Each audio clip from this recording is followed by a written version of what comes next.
Okay. So I just watched Love and Hip Hop Atlanta. I only have one thing to say. Run, bitch! Ain't it obvious?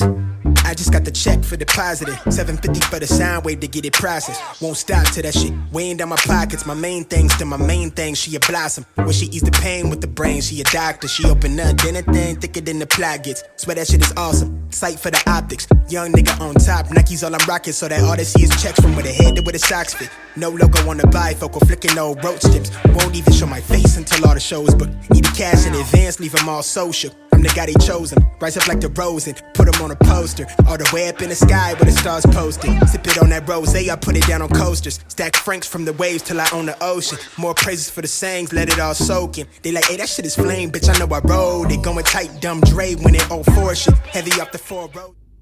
Hey everybody, welcome back to my channel. This is Abby with Abby Reviews, and this is going to be my review for Love and Hip Hop Atlanta season, whatever the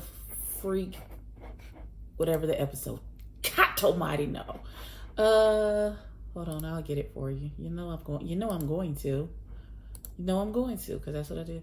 Okay, so first of all, I want to preface this by saying that if you feel like I'm really angry in this particular video, it's because I'm hangry at this juncture. Like, I wasn't hungry at all, and then all of a sudden I'm starving, and listen, I want some food. So this is season 9, episode 4. Let me get the title.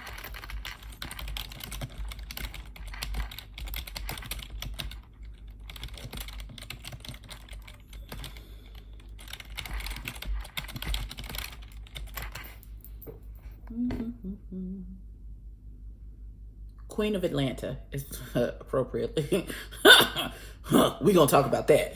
So let's get into it. So there's a lot of bullshit that happened in this episode, a whole lot. So let me get to my notes and let's get into what happened. So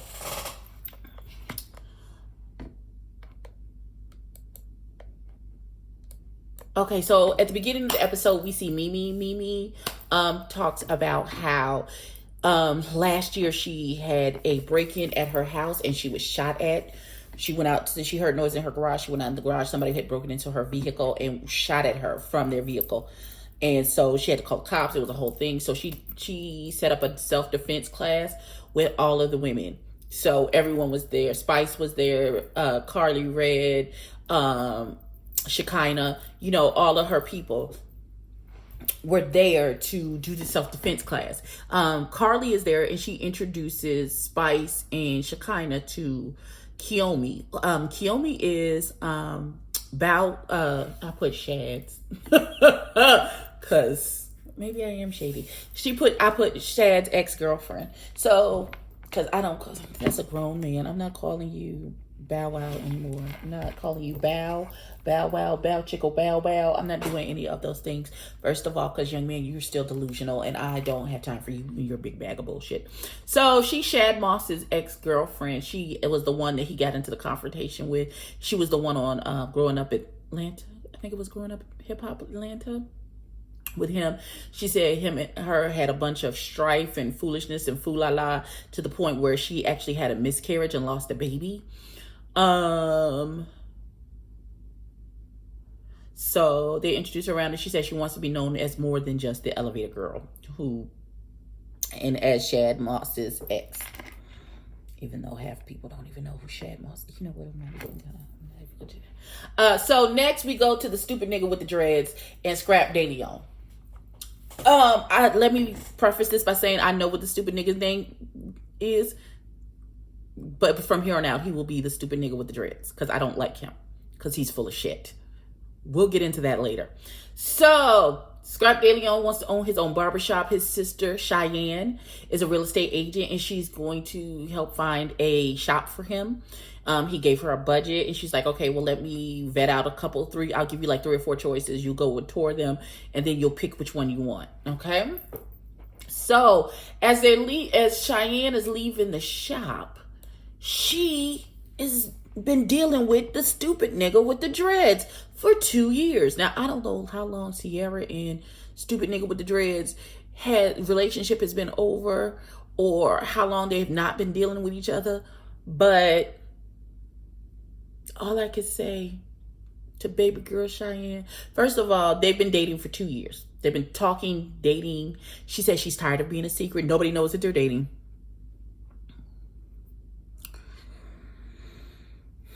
Red flag number one. Nobody knows that they're a thing. They were dating way before Cheyenne even had any type of relationship with Scrap. So Scrap should not have an issue with this. But he's a nigga, so you know he will. So he tells her, I love you. And that we in this together and whoop-de-woo and such and such. But this nigga is a liar. Girl, I have one thing to say to you. Run, bitch, run!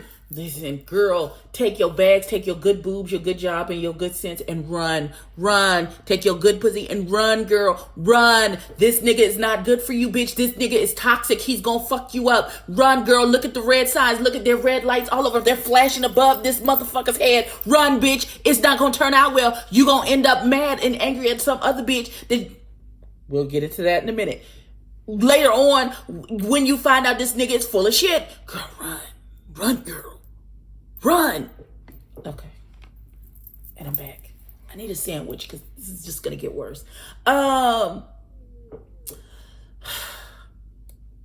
So the Akbar is having a listening party, or I think is what that is, where she is rapping some of her music, you know, to generate interest. I guess she's going to drop a project soon, so she's having this listening party of her doing a live performance. She's doing it in this trench coat, which I didn't hear any of the lyrics, so it doesn't make any sense.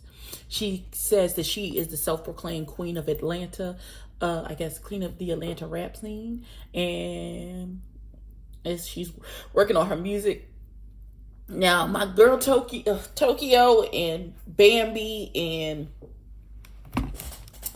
I think Spice was there, and somebody else, I can't think of them. Clearly they're irrelevant.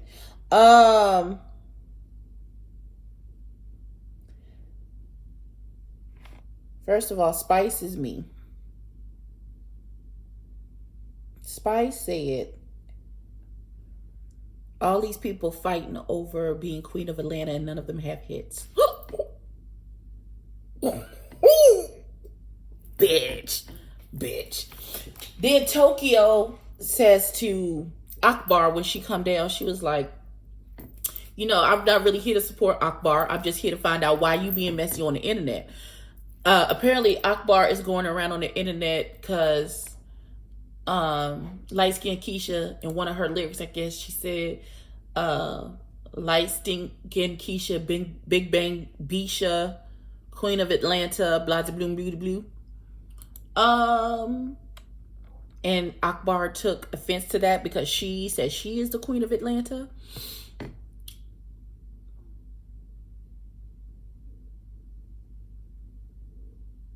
I want to say this is not true in either one of your cases. I don't know who is the queen of Atlanta rap. Really, I don't know that there is a queen of Atlanta rap. And just because there is, you say you the queen, you don't have to be the only queen. Why you got to be the only one? That's what I don't like about female rap, is that this is the same issue that that was perpetuated between Nicki and Cardi. There can only be one. There is 7 million niggas rapping, saying they're the shit, and don't nobody have an issue. Why can't there be 7 million women saying, I'm that bitch, I'm the queen, blase bloom of rap? You got 7 million niggas saying, I'm that nigga, I'm the Don, all these niggas is my sons, blase bloom, blue. I'm the blueprint, y'all just following what the fuck I do, and don't nobody have a problem with that. But more than 2 chicks can't say I'm the queen without it being like, now y'all gotta go to war. No, bitch, you not the queen, I'm the queen. You it's unnecessary. It's unnecessary. Both be queens, empress, whatever. It doesn't even matter. It is a self-proclaimed title. You can call yourself whatever you want. Stupid ass. Okay, so Young Jock is an idiot. He invites, he's like, oh, well, he overhears a conversation, I guess about light-skinned Keisha. And so he invites Akbar to come on when they're interviewing light-skinned Keisha about her saying she's the queen of Atlanta. So this is a clear and decisive ambush that's being set up here. And again, Spice said, how you the queen and neither one of you have hits? Girl, that's not how. But here's how. But not if you. So, Mr. and Mrs. Light Skin Keisha go to a spin class with Tokyo, and Tokyo tells them what happened at Akbar listening party. We then go to Scrap's 1-year liberation party. Kirk was there and introduced him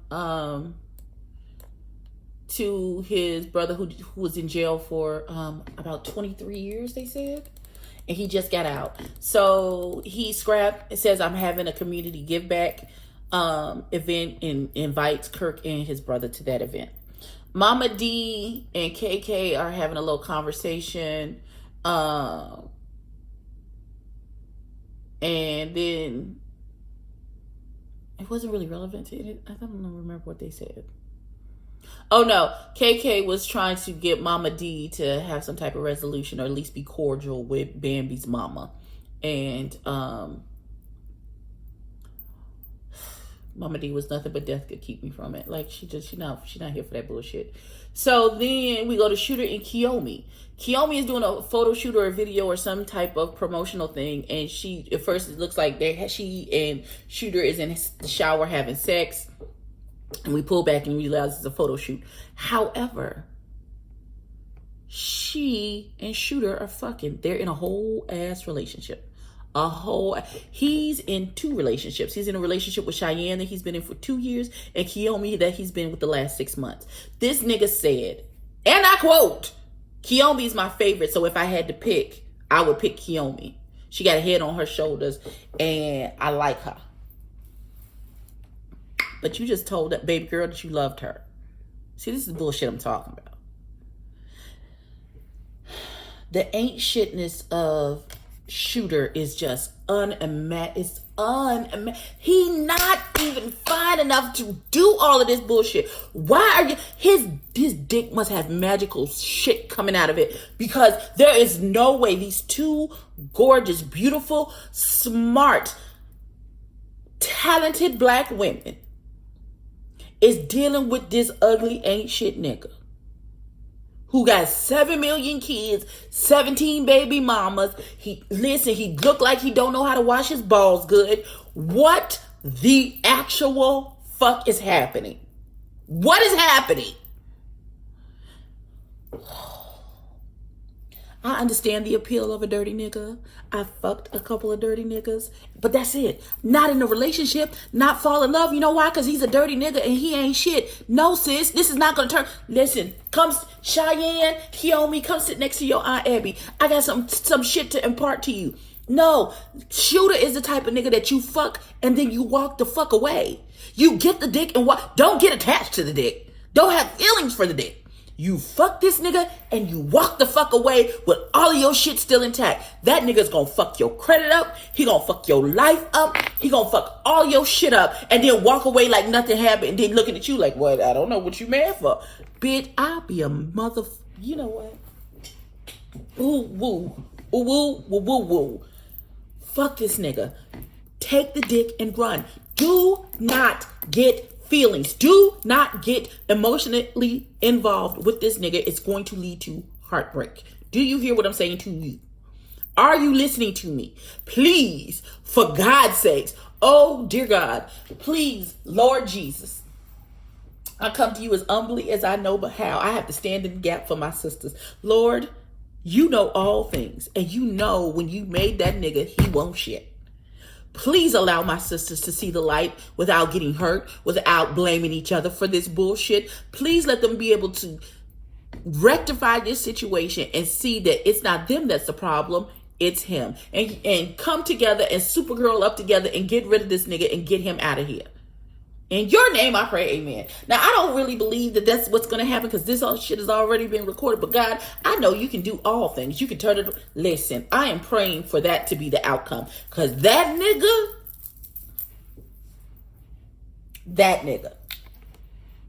run, bitch. Listen, I can't, like I absolutely can't. He says that they're in an open relationship.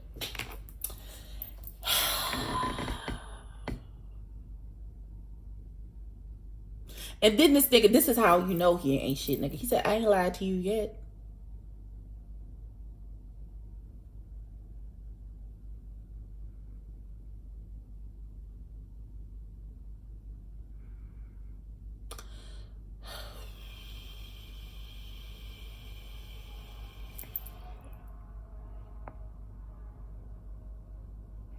He said, I ain't lied to you yet. But the lie is coming. Coming, but he ain't lied. He ain't done it yet.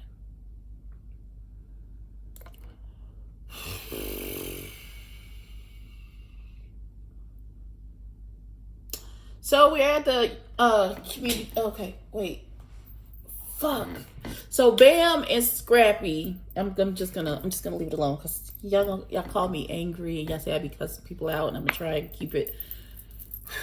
This is already 15 minutes long, so I'm gonna try and pull it together for the rest of this. So Bam and Scrappy are trying to get Mama D and Bam's mama Cece to come to some kind of consensus so they can be cordial, so everybody can be a family. Mama D ain't having it. She said she's done. Listen, I wanted them to understand that when somebody says they are done, first of all, not that I really know Bambi mama that well, but I know Bambi is a bird ass bitch, so she had to get her bird assness from somewhere, and clearly she got it from her mama.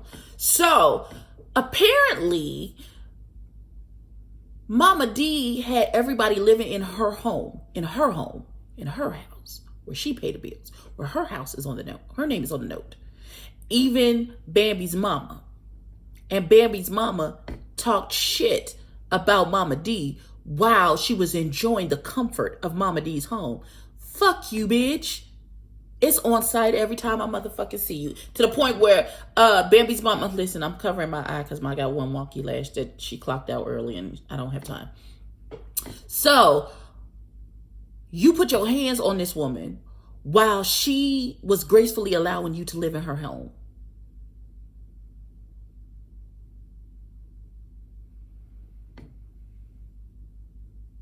Fuck you, bitch. It's on site. Every time I see you, that's your ass. That's your ass. Every time I motherfucking see you, bitch. Every time I see you, that's your ass. So I understand with Mama D because I would be the same way. But they are still trying to get them to come together as one.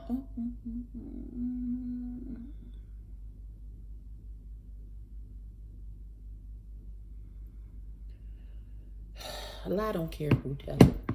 So they have a whole big thing. Scrappy get mad. He's like, stop filming.